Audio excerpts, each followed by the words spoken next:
Testing, test. Oh, good. Okay. Just gonna make a bracha. Baruch atah Adonai Eloheinu melech haolam she'akelni b'dvarei. Okay. So we're in the middle of a discussion about to try to get to happiness, we have to first deal with the negative emotions. And last week we started talking about the difference between being depressed and being bitter. Bitter not at someone else, bitter about your own personal situation, and being bitter usually will result in a positive change. In other words, you're upset at yourself for being a certain way, so you want to change. If you're depressed about yourself, then you just hunker down and remain depressed. But if you're upset at yourself for being depressed, you're going to try to change it. And so therefore, being upset and bitter at yourself comes from Kedusha, comes from the holy side because it's productive. It causes a person to grow. Whereas being depressed just brings a person down and okay. Now, we're going to continue. The question that the Alter Rebbe is going to address that, so it seems sometimes you have to be happy and sometimes you have to be bitter. That's the word we're using, bitterness. Again, usually we would use the term bitter to refer to I'm bitter about something that was done to me or something like that. Here we're using the term bitter about myself. I have a bad taste about myself and I want to change that. But it's still not joy. It's still not happiness. We know we have to serve God with joy. So when is it appropriate to be bitter? We know you can't be depressed, but there are times to be bitter. There are times not to be bitter. So how do we manage that? So bitter means you're mad. Yeah. And upset. You're upset. You're not just cowering down and saying, I'm not going to get out of bed today. Exactly. So you're not angry to the extreme that you run away. You're not depressed that you're not willing to do anything, but you're upset. So you want to change it. You're not happy by the fact that you didn't do what you pledged to do. You're not happy about it. So although it's a negative emotion, but it's a negative emotion that leads to positivity. So the Alter Rebbe is going to quote here a statement from the sages that says a person should, and the term that's used is la'olam. La'olam means forever. We're on page 4. We're at the top of page 419. That's where we're holding. I believe so. We were on 420. No, I think Or 421. we finished 418, I think. Okay. I think we finished 418. I must have put my thing in the wrong place. No problem. 419. Maybe we did read it, and then I said I'd go over it. I don't remember. We were defining the term Atzvut and Merirut, right. and you mentioned that Merirut is like Maror. Maror, right. Right. There you go. Right. So that was on that's page 418. right. That was Carol. So he's going to quote here in a minute. If you look at the bottom of 419, it says, our sages said one should always incite the good inclination to anger against the evil inclination. Now, the word always is le'olam, which usually means consistently. Yeah. Mm-hmm. However, the Alter Rebbe is going to say, obviously, it doesn't mean always. You should always be upset, incite, because we have to be happy. However, when a person feels that he is in a bad place, he needs to unclog his stuffed heart, then he should utilize this tool. There are specific times that we will go through. Some of them it says here. For example, if a person's depressed, is sad and he's depressed, yeah, he got laid off of work, he's depressed, yeah. So that's a good time to turn your focus to be sad and angry about your personal status in service of God, because you're anyway in a down mood. You're not going to make yourself happy. So channel that depression, turn it into a sadness, turn it into an anger against the evil inclination.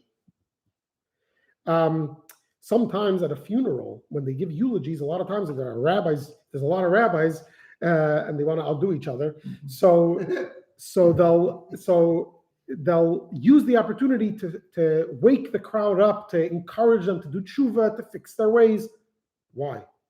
I mean, not only is the death, the family's suffering, everyone's sad. I mean, if you came to the funeral, that means that you're sad, you're why? But this is the key. The key is that mourning itself, if you just take mourning dry without any end game, it's depression. It just pulls you down. But if you change the focus, we're not going to start dancing. We're keeping the we're keeping the downed tone, we're keeping the sad tone, and yet we're transferring it from a depression to being upset, to being bitter. So then we can transform the negative emotion into a negative emotion that can lead to a positive outcome. Is that also part of the reason for the Shiva is only 7 days, and then it lessens a little bit to 30, on the Shloshim, and then, finally by the 11 months, you worked everything through, and you're able to come to that happy state. Yeah. It says a person should tov. It's better to go to the house of a mourner than to the house of a wedding. Because if you have an option between where to go, you have two options. Go to a funeral instead of a wedding. So when I was a kid, there was a joke that said if you see a funeral and you see a wedding, where should you go? You should go to the wedding, because here you see a funeral for 2 people. And but that was a joke that we were told as kids. But what's the idea? The idea isn't that if you're the bride, you should leave the wedding and go to a funeral. But if you have 2 options, in other words, you have 2 people you have to show respect to, where should you go? So it says better to go to the funeral. Why? Because, and I assume there's if you're happy and going to the funeral is going to make you sad, then go to the wedding. But most people aren't walking around just happy. So you're sad anyway. It's going to be harder to become happy by going to the wedding. Go to the funeral. Recognize your time is limited. Look at how much this person accomplished compared to what you accomplished. It'll get you into a mode of trying to change, of wanting to be different. So you're going to take your sad state as it is and transform it into a state of well, obviously this has to be thoughtful. We're going to talk about how you do this. It comes through meditation. It doesn't happen on it. You're right. It's not automatic. But this is the thought process that has to happen. It's one of the reasons that we visit a grave site, is because when you go to the grave, you put yourself almost into a sad state, and that's a good time to turn the sadness inwardly into yourself to try to better yourself, to see how damaged, how much damage you've caused to your body because of your animal soul.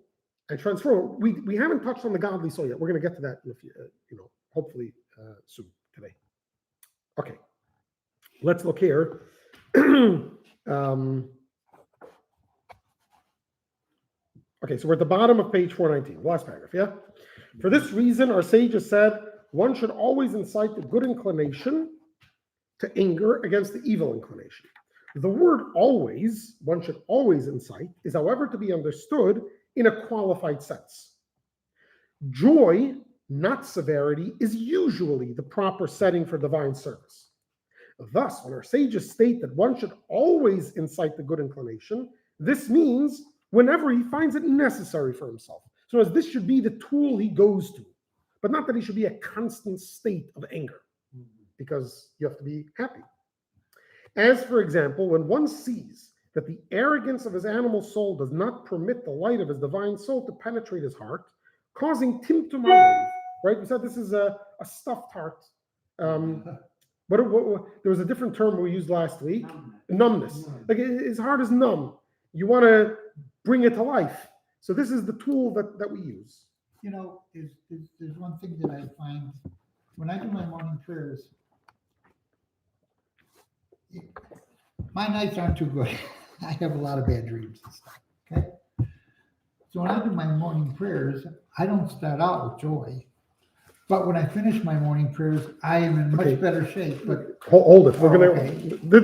We're trying to transit. These chapters are trying to teach us how to be happy. We already learned chapter 26 to 29, that you shouldn't be sad. Now we're addressing one type of sadness that is necessary sometimes. This is bitterness, not depression, but bitterness. And then, already in this chapter, on this page, the bottom of the next page, we're going to speak about how to get to joy. Okay. However, the appropriate time for this anger of the divine soul at the animal soul, meaning the time which is opportune and fitting for most people. In other words, whenever you feel you need it, whenever your heart is numb, use it. But when are, generally speaking, good times to employ this is when one is in any case depressed over mundane matters, or just so, he's just depressed, without any discernible cause. So if you're anyway depressed, this is an opportune time for redirecting the depression toward spiritual matters, to be among the masters of accounts mentioned above. In other words, to engage in soul searching and spiritual stock taking, and to fulfill the previously mentioned teaching of our sages that one should always incite his good inclination against his evil inclination, since both of these paths harness the attribute of severity. He will thus also be rid of the depression brought on by mundane matters. There's a story of a chassid of the Alter Rebbe that once his business went downhill, and he came crying to the Alter Rebbe. He needed help. So the Alter Rebbe changed the conversation to speak about what it means to be in debt spiritually. It was what we owe God, so to speak, for all the blessings He gives us, and what it means to be in debt spiritually. And the chassid started crying. He became very, realizing where he's holding in his divine service, he started crying. He became very sad. So when he finished crying, the Alter Rebbe said, he should. One second, I got distracted. I apologize. Someone's supposed to drop off tefillin. Come back in 20 minutes.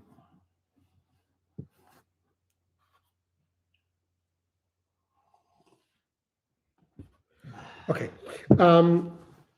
He could go back home, and he went back home, and his everything turned around. And he became very wealthy.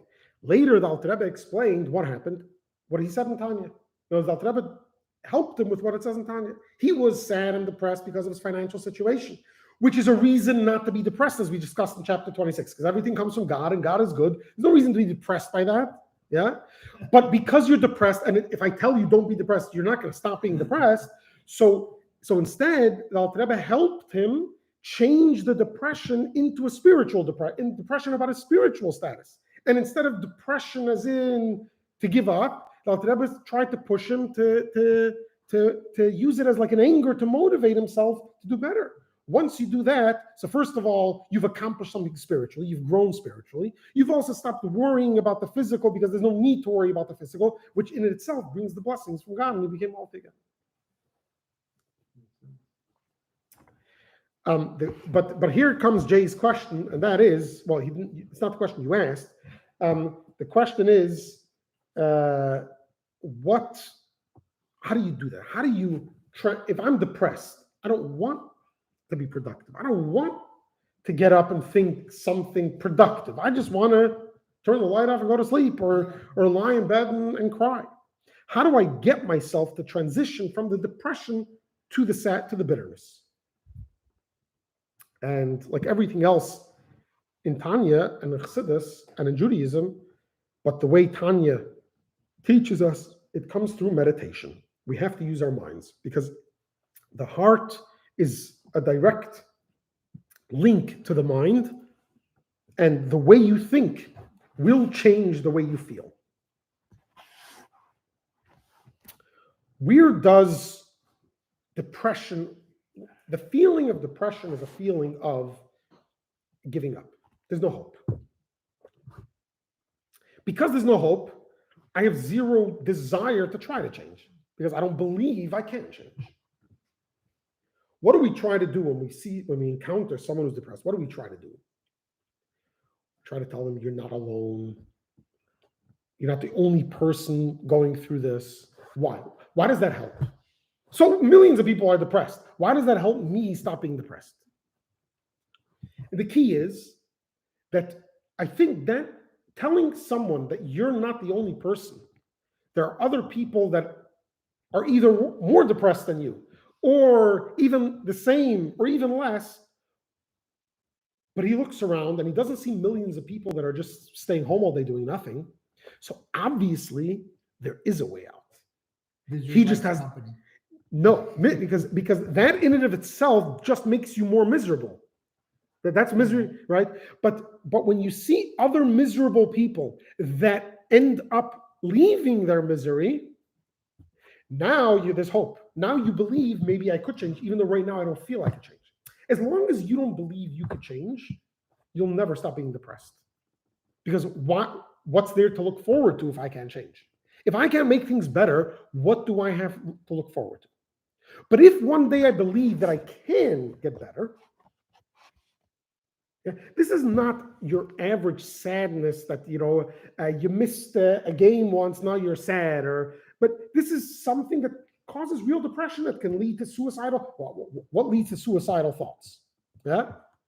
A person doesn't feel they could change. They don't feel they can change their situation. The only way out, the only way to feel better is not to feel at all. Yeah, but okay, that's fine in some cases, but when there's physical things, the people that I know, and myself included, that have cancer, okay? You think that, it's such a scary situation, you don't know if you're going to get better. No problem. So, and not no problem, but so did that cause you to stay home and give up and die in pain, or did that cause you to get up and go to the doctor and try to figure out how to fix it? Well, we're already past that. Let's say you're already in treatment and you already did all that kind of stuff. Doesn't mean you're not depressed. No, but that's not depression. What is that?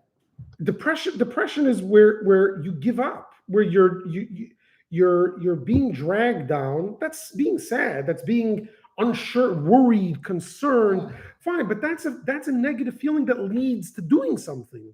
So you go to the doctor and you do your research and you make sure you're doing everything, right? That's a productive type of negative feeling that has its roots in holiness. We're talking to try to avoid the depression that has no positive outcome. Depression is the guy who finds out he has cancer and decides he has too many relatives that weren't cured from cancer, so he decides he's not even going to try. He'd rather die, and he's not happy about it. He's sad and depressed. And he locks himself up and he checks out. That's depression. Someone who gets fired from his job and doesn't believe he can ever get hired again and locks himself in the basement and just gives up on ever finding a job again. That's depression. Okay. So I'm in the basement. I gave up hope. How do I get out of the basement if somehow I'm convinced that there is hope? It's going to be hard for me to convince myself there's hope. Mm-hmm. That's why usually there's an intervention somehow, some way, yeah? Or a person reaches what they call rock bottom, which means in his own life he doesn't see a way out, but he doesn't see an alternative, and therefore he figures it dawns on him there must be a way out. I have to find it, and I have to go there. So the minute a person realizes there's a way out, that's the minute they leave depression and now enter sort of this bitter state, where now they're trying to find a way out. Yeah. Now, it's very hard to do this yourself. That's why this chassid came to the Alter Rebbe, helped him. We learned chassidus, we learned Tanya. We have good friends, we have mentors, we have a family. Hopefully, the people around us, if we're open and we share what we're feeling, they will counter that by trying to convince us, hopefully successfully, that there's light at the end of the tunnel, or there might even be light in the tunnel. And this is what the Alter Rebbe is going to tell us. So we have every reason in the book to be sad, because our body and animal soul are not doing us any favors. How can I be happy? So Alter Rebbe says, because if you use your mind, you'll realize there's light in the tunnel. What's the light in the tunnel?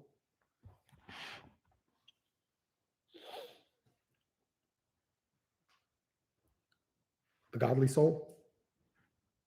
I have a piece of life in me.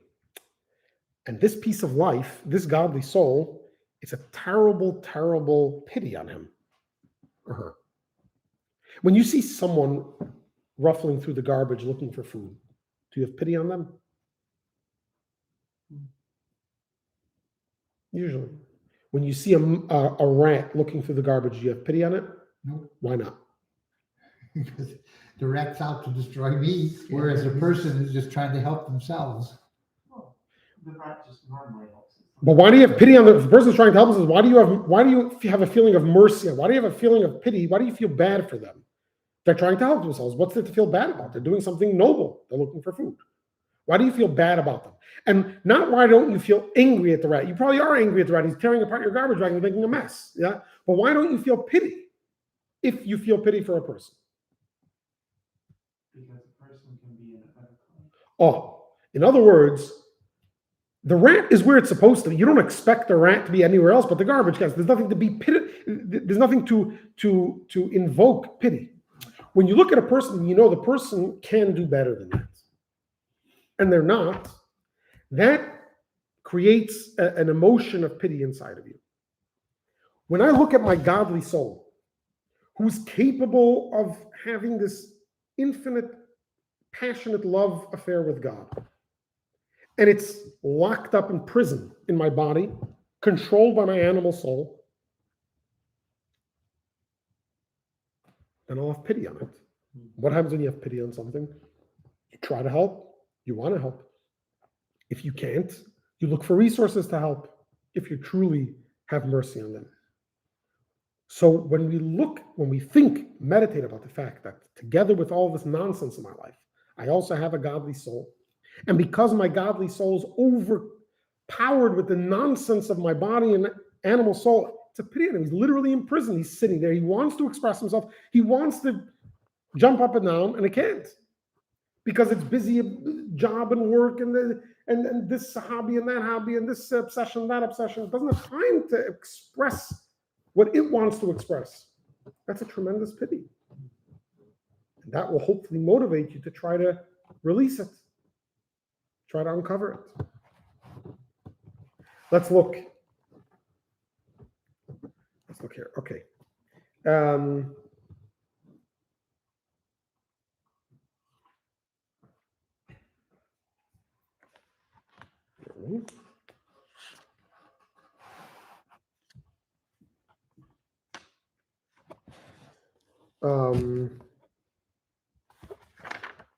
421, 6 of dark.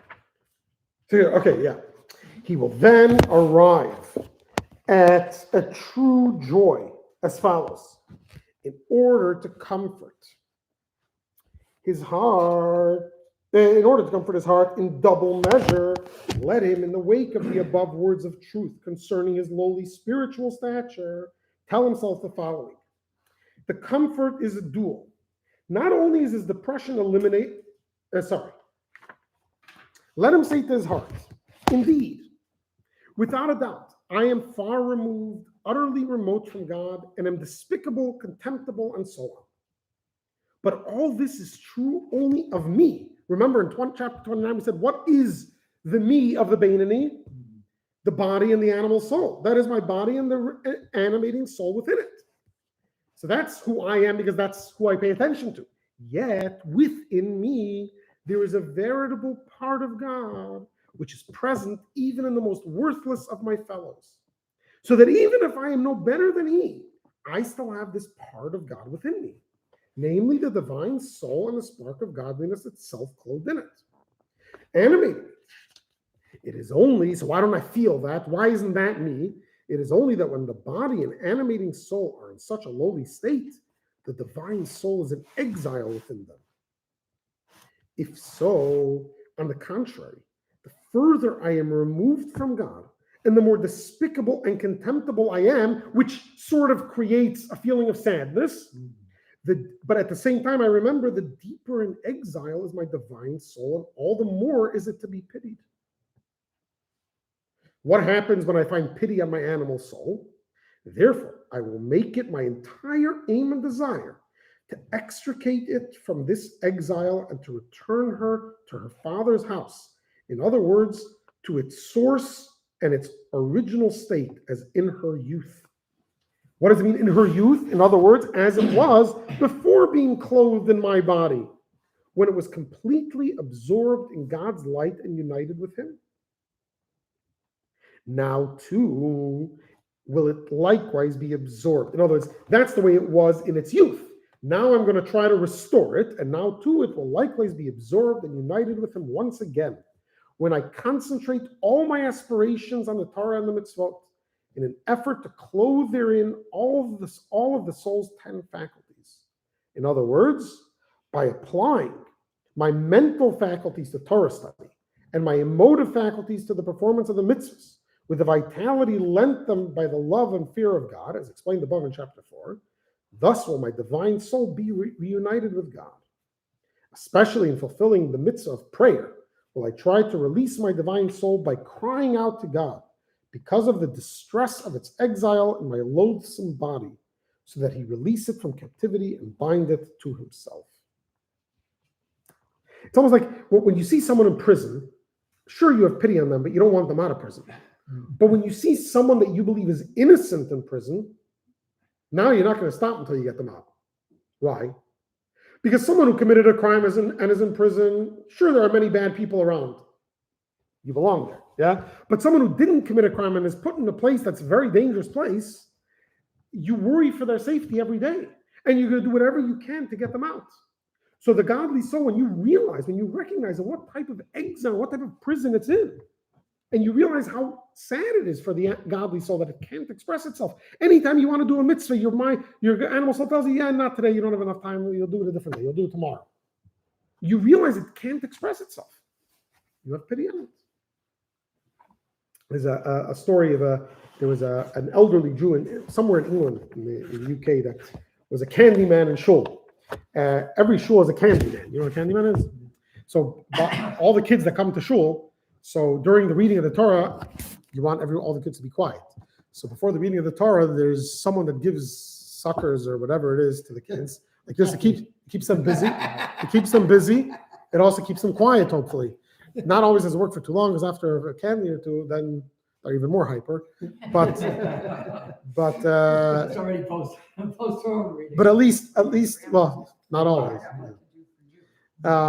So there was an elderly gentleman who was a candyman in a shul in the UK somewhere, and he was once asked how he got this job. So he said the following story. He's a survivor. He lost his wife and kids in the war, and after the war, he was a depressed man. He couldn't get himself to do anything. He couldn't get the depression off of him. And he once ended up somehow, I don't know if he lived in America or he came to America, he ended up in a private audience with the Rebbe, and he asked the Rebbe for help, for advice. So the Rebbe told him that, why is he so depressed? Because he has such intense love for his wife and kids that were killed. The Rebbe said, why would you want to bottle up such a beautiful gift that God gave you, such intense love? Find someone to express that love to. Unbottle that love and you'll see how your life will change. Get married, have kids, and the Rebbe suggested he should give candies to the kids in shul, because it takes time to get married and have kids. Meanwhile, this is like sort of a quick fix. So he goes home and he brings the next Shabbos, he brings a bag of candies to shul. He probably brought it 4 Shabbos, unless it's an Erev, I don't know, whatever, but somehow there were candies in shul on Shabbos. And it came time for the reading of the, he couldn't get himself to give out the candies. He just couldn't get himself. One of the kids noticed there's a bag of candies there, so he came over to the man and he asked him if he could have, if he has a candy he can have. The kid asks him, he's going to give it to him. And the moment he gave the kid the candy, something happened in him. Like sort of a memory of what it felt like to love a child. And since then, he hasn't stopped giving candies. He got married, he had kids, and that totally transformed him. You know, they tell the story of 2 brothers. It's a parable, but give us a tissue, please. The 2 brothers that, like good brothers didn't get along, but like very good brothers really didn't get along, and they severed they just couldn't handle each other. They severed all connection with each other. One day, the older brother, it's time for him to marry off his child, his first child, and he can't not invite his brother. He loves it. I mean, at the end of the day, he loves his brother. The problem is they're in a big fight. But he can't overcome his feelings of love, and he sends his brother an invitation. The day of the wedding comes, and his brother, younger brother, received the invitation. Said, first thought, maybe at the end of the day, he's my brother. Maybe I should. No, I hate him. He did this to me. I can't go. No. The day of the wedding comes, and he's still so conflicted internally that he decides he's getting into pajamas, he's going to sleep, so he wouldn't even be tempted to, God forbid, give in to his temptation to go to the wedding. The older brother's at the wedding, waiting to start. His younger brother isn't showing up. So he figured he probably is not he's not going to come. He doesn't want to come, but he can't start the wedding without his younger brother. He knows his younger brother loves the violin. So he asks the violinist if he can go to his brother's house and play a few melodies. Hopefully that will bring him out. So the violinist goes to his brother's house, stands outside the window, and starts playing the violin. The brother can't sleep. And he's attracted. He doesn't know what it is. He just hears a violin, so he can't stay in bed. So he gets up, he goes out of the house to watch the violinist play. As soon as he sees the brother, he turns around and starts walking slowly back to the wedding hall, and the brother is in a trance. He's listening to the music. He's in his pajamas, and he follows the violinist back to the wedding. They come into the wedding hall. His older brother sees him. He embraces him. Everything's forgotten, and they have a beautiful, beautiful wedding. After the wedding, the older brother turns to the younger brother. He says, "I'm so happy you came to join us. But the pajamas ruined the whole part of the atmosphere." The question is, did the pajama ruin, was it worth it not to come to the wedding because he wouldn't take off his pajama? Or was it a good thing he came to the wedding, even though he was wearing his pajama, and even though the pajama may have sort of put dampened the joy he would have experienced had he not had his pajamas on? What do you think?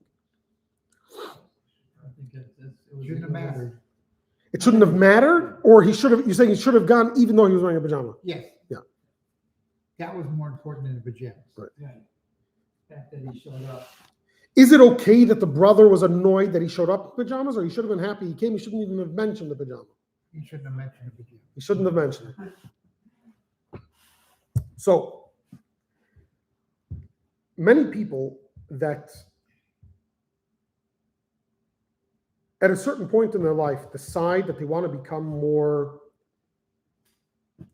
I'll use the word observant, not because they become religious necessarily, but they want to observe more mitzvahs than they did in the past. They want to observe more. Almost any person that I've met that has gone through the process of growing in their Judaism, even to the point of becoming religious, has told me that there's never been anything more happy. There's never been anything that made them happier in their life. The question that can be raised by some is, how can that make you happy if it's so difficult? Ask anyone that has to start doing a mitzvah they never did. It's very difficult. It's depending on how long it takes to do the mitzvah, it's that amount of minutes out of the day that, yes, till yesterday you chose what you wanted to do with those minutes, and now you're not choosing what to do with it. Well, you're choosing, but you're choosing to do something that you don't necessarily find meaningful or attractive. In other words, you're accepting a boss. You're choosing to ask God, what does God want from me in this half hour, in this hour, or 24 hours of Shabbos, or whatever it is, and do what God wants, not what I want. Why would that make me happier if I'm not doing what I want?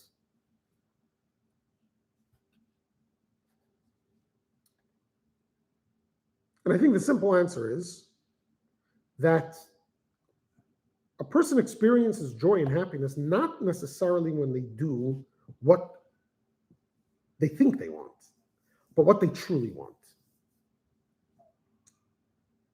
I'm sure each one of you has plenty of examples of things you do in life, did or even do consistently, that are very difficult. And yet you enjoy either doing them or you enjoy the feeling after you've done them. Why? It's difficult to do. Wouldn't you want to not have to work? Yeah, but satisfaction when you get Oh, done. in other words, for whatever reason, the thing, whatever it is in your life that you work hard on, whether it's a marriage, a house, a garden, a job, whatever it is you work hard on, that thing brings you a certain sense of fulfillment and accomplishment, and it makes you happy, even though it's much harder labor than something else that, wouldn't.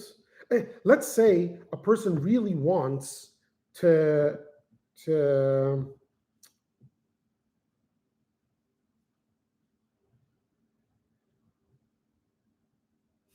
they really want to go to Hawaii for whatever reason, but it's a real desire.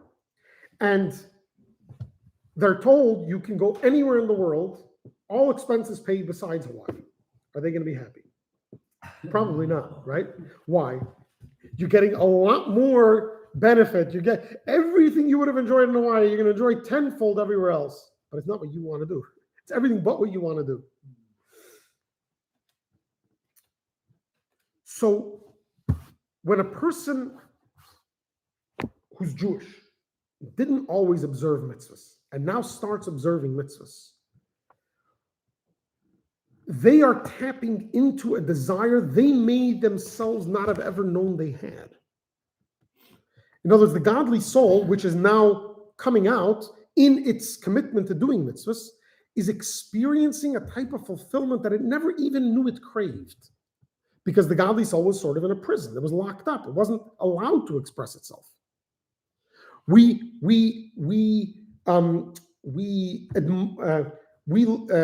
aspire to be as free a people as possible so that we can choose to do whatever we want and not be told to do anything. Right? In our culture, that's what we want to be able to make every decision in our life. Yeah. So, and that's 100% contrary to the godly soul. So as long as you're living that type of life, the godly soul is in absolute exile in prison.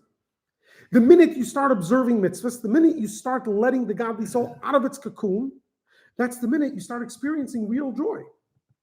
Because you're now for the first time actually doing something you really wanted to do that you may have never even known you wanted to do it. Yeah? What happens though to someone who was born religious or already became observant? Now what? How do they get joy? They're already doing everything that the godly soul wants to do. Yeah? No. It's more difficult for them.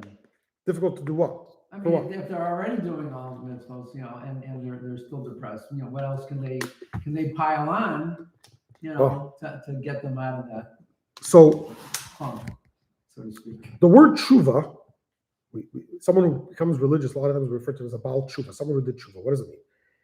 So the word tshuva is usually translated as repentance. In other words, a person lived a sinful life. They do repentance and change their ways. That's usually the way it's. However, in Alter and Tanya, in many places in Chassidus, that's not what the word tshuva means. What does the word tshuva mean? Return. In other words, I was at point A. Now I went away from point A. The process of tshuva is to return to point A. Where is point A for every single human being? No. It's the same. Every single human being, their point A is at one point. If we follow the godly soul, that point A is being a part of God. So every person to become a Baal Tshuva means to return to point A. The most righteous religious person in the world isn't yet at point A because they still have a body to contend with until you pass. And even then, there's still a distinct soul entity in heaven that's independent, so to speak, of God. You haven't returned yet to point A. It says when Mashiach comes, he will bring the tzaddikim back to tshuva. In other words, he will return everyone back to their point A. But at this point, even a person who observes every commandment, their soul is still in some sort of exile because it's not at point A. Every time I do a mitzvah, I'm able to bring my soul one step closer to point A. So no matter how religious or non-religious, no matter how righteous or non-righteous a person is, every time you do a mitzvah should invoke a tremendous amount of joy from being able to express my true, real desire, Because anytime I do a mitzvah, I am bringing myself one step closer to point A. Again, this demands a lot of meditation. It demands a lot of contemplation because we have to convince ourselves, and this takes years of intense meditation to convince ourselves that my true self is my godly soul. And therefore, if I want to experience true happiness, I have to allow my godly soul to express itself. The minute it expresses itself, it's dancing at a wedding.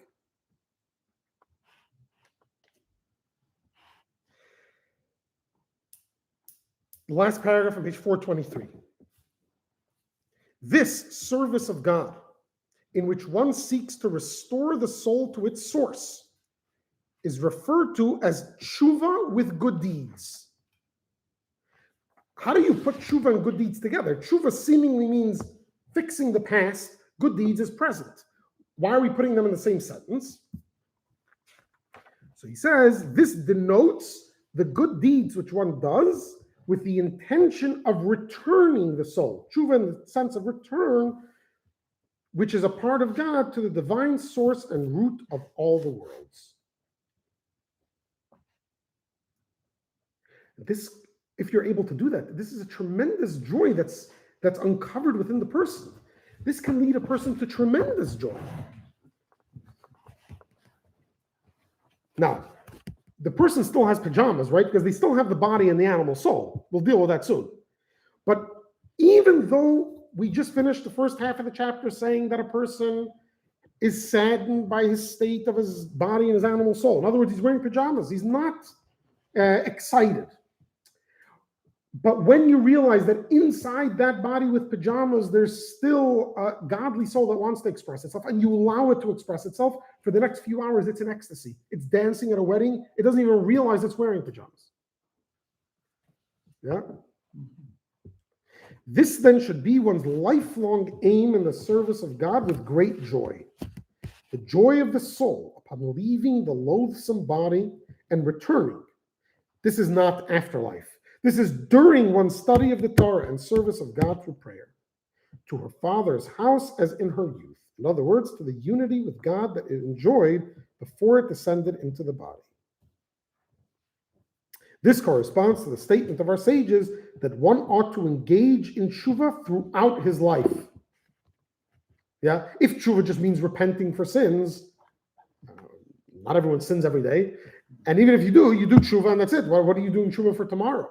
But here we're talking about returning, coming back to our source, to God.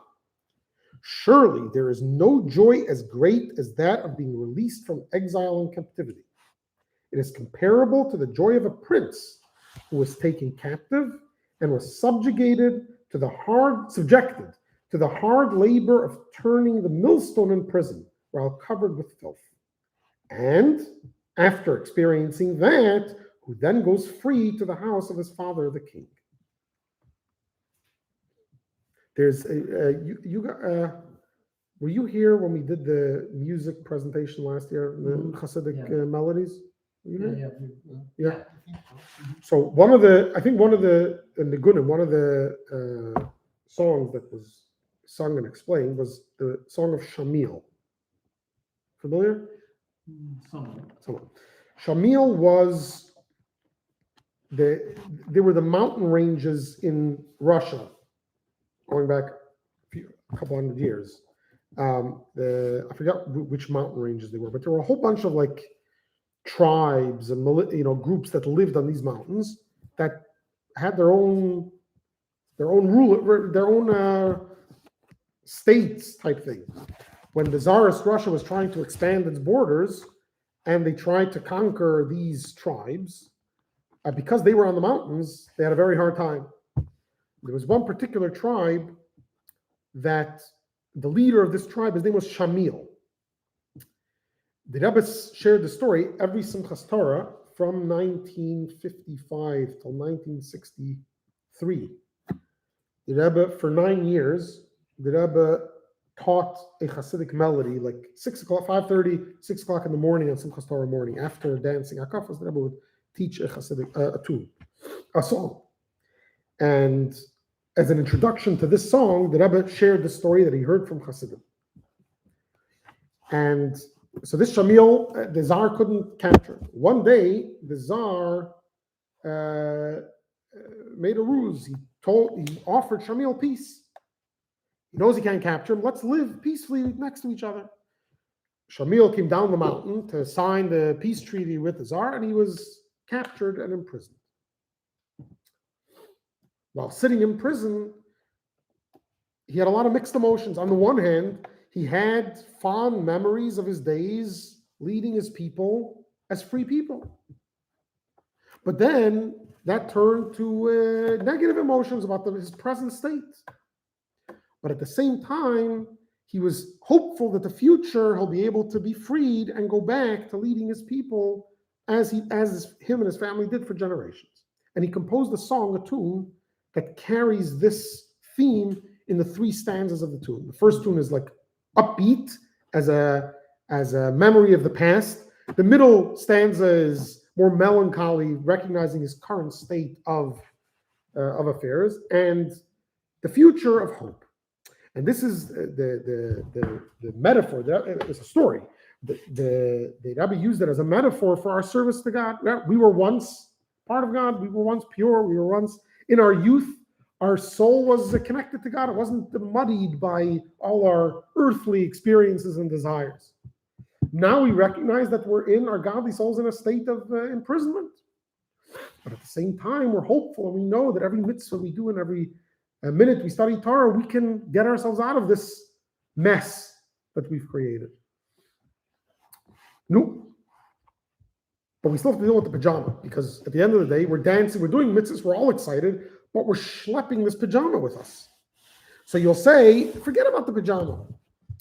And for most of the wedding, the brothers forgot about the pajamas. But at a certain point, the pajama is going to get into it's gonna get into the picture somehow. You're gonna end up seeing it. Yeah. And we have this problem because, as the Alter Rebbe taught us in the Beinani will never get rid of his even the complete Beinani will always have the animal soul sending desires into him. Yeah. So even the complete Beinani has pajamas on, and he'll live like that for the rest of his life. Yeah. Mm-hmm. How do you get over that?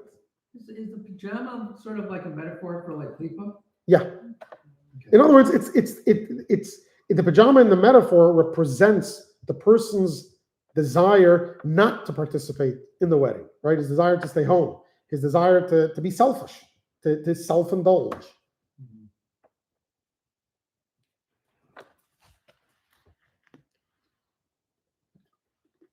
So while the light is on, and while you're doing the mitzvah, while you're excited, the pajamas don't bother you. But once you've settled down, now the pajama is going to be disappointing. Well, I put in all this effort. My pajamas are still on. I still have this nagging body, an animal soul. The reason for this is because of the sin of the sin of the tree of knowledge. Yeah, that God introduced a mixture of good and bad. Our bodies became the Zohar, I think, says like the skin of a snake.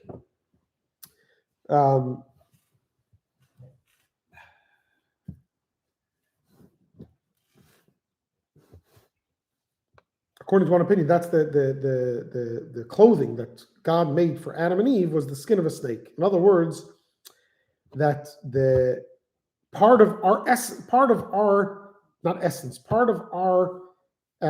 truth and our makeup is going to be the body. It's always going to stick with us, and therefore I can be truly happy by doing a mitzvah, by allowing my godly soul to dance with the Torah, to study Torah, to do a mitzvah. And at the same time, I'm wearing my pajamas.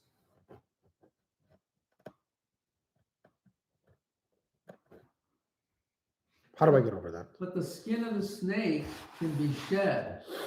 And so as you evolve and you become more Torah mitzvah, in that direction, you're shedding that skin, and you're getting closer to the back to point A. You're not shedding the skin. You're learning to ignore the skin more. Right? The Beinoni never loses his animal soul. He just learns how to not listen to it as much. And if he's lucky, and like we said in chapter 12, he davens all day, or he's in the state of davening all day, he may never even hear the animal soul. But if he ever shuts it off, what's he going to see? He's going to see the pajamas. He's going to see the snakeskin. He's going to see his body and his crass, his coarse desires. He's going to encounter them. And that's why Rabbah said he's a Beinoni because he wasn't sure. He never turned off the switch. But if he would have turned off the switch, he wasn't sure what would greet him. What would he see in the mirror? Would he see a human or an animal? He wasn't sure. He didn't know. So how do we do that? How do we get... This has been a major struggle the last couple months. How do we deal with this dichotomy? And Alter Rebbe's answer is, we don't fix it. We learn to live with it. The Zohar says a person can, with a lot of work, carry both opposites at the same time. On the one hand, he could be happy and sad at the same time. He can be happy for his godly soul to express itself, and he can be sad for his animal soul reality that will always stay there, that he's trying to fight so hard against. He can have both of those feelings at the same time. The question is, what is he going to choose to focus on? I can choose to focus on my body. So that could take two paths. One path I could take is a materialistic path. I'm going to provide my body whatever it wants, and then I'll be happy. And if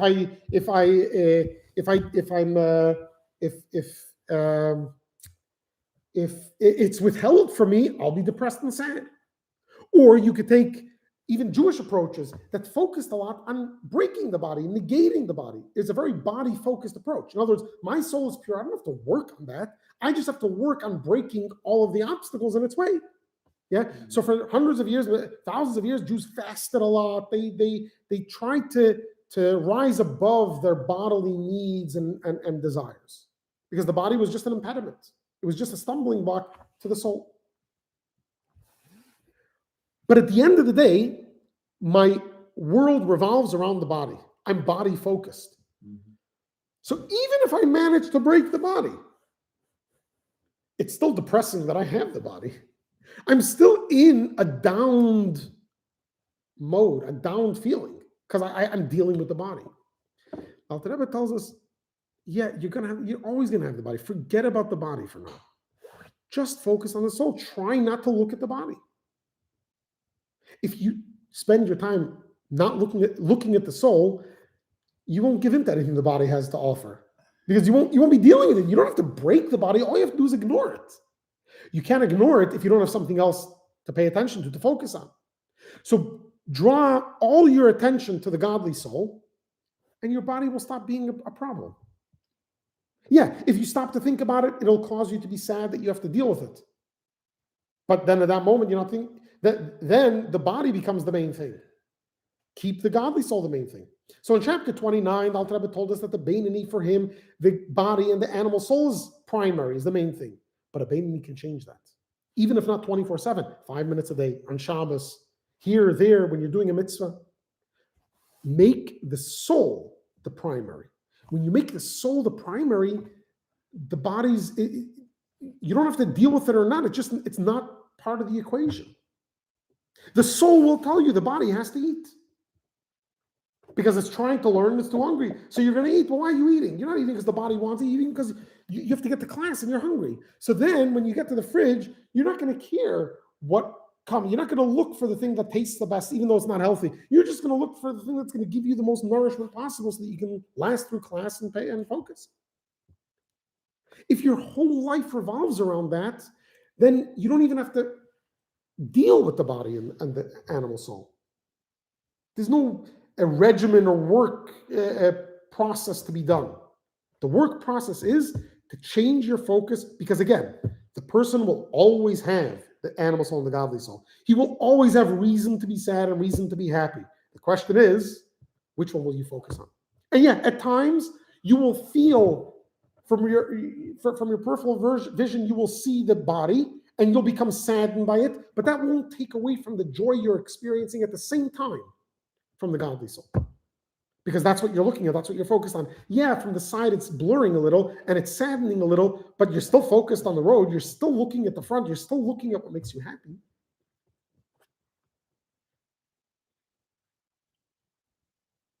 That makes sense? Okay, let's read a few paragraphs inside, and then we'll. Okay,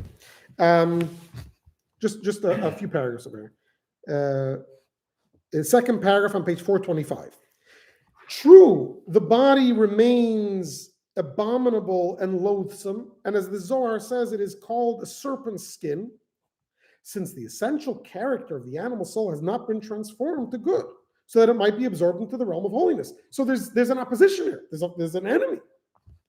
Yet, let his divine soul be more precious to him than his loathsome body, so that he rejoices in the soul's joy. Obviously, the body isn't precious, but when you spend so much time on it, it starts looking like it's precious. Stop paying attention to it. But you can't just stop paying attention to it. You have to have something else to pay attention to. You have to have something that's going to fill the void. So start focusing on the godly soul, so that he rejoices in the soul's joy at its liberation through the observance of the Torah and the mitzvahs, from the exile of the body, without letting the sadness on account of the lowly state of his body interfere with or disturb the joy of the soul.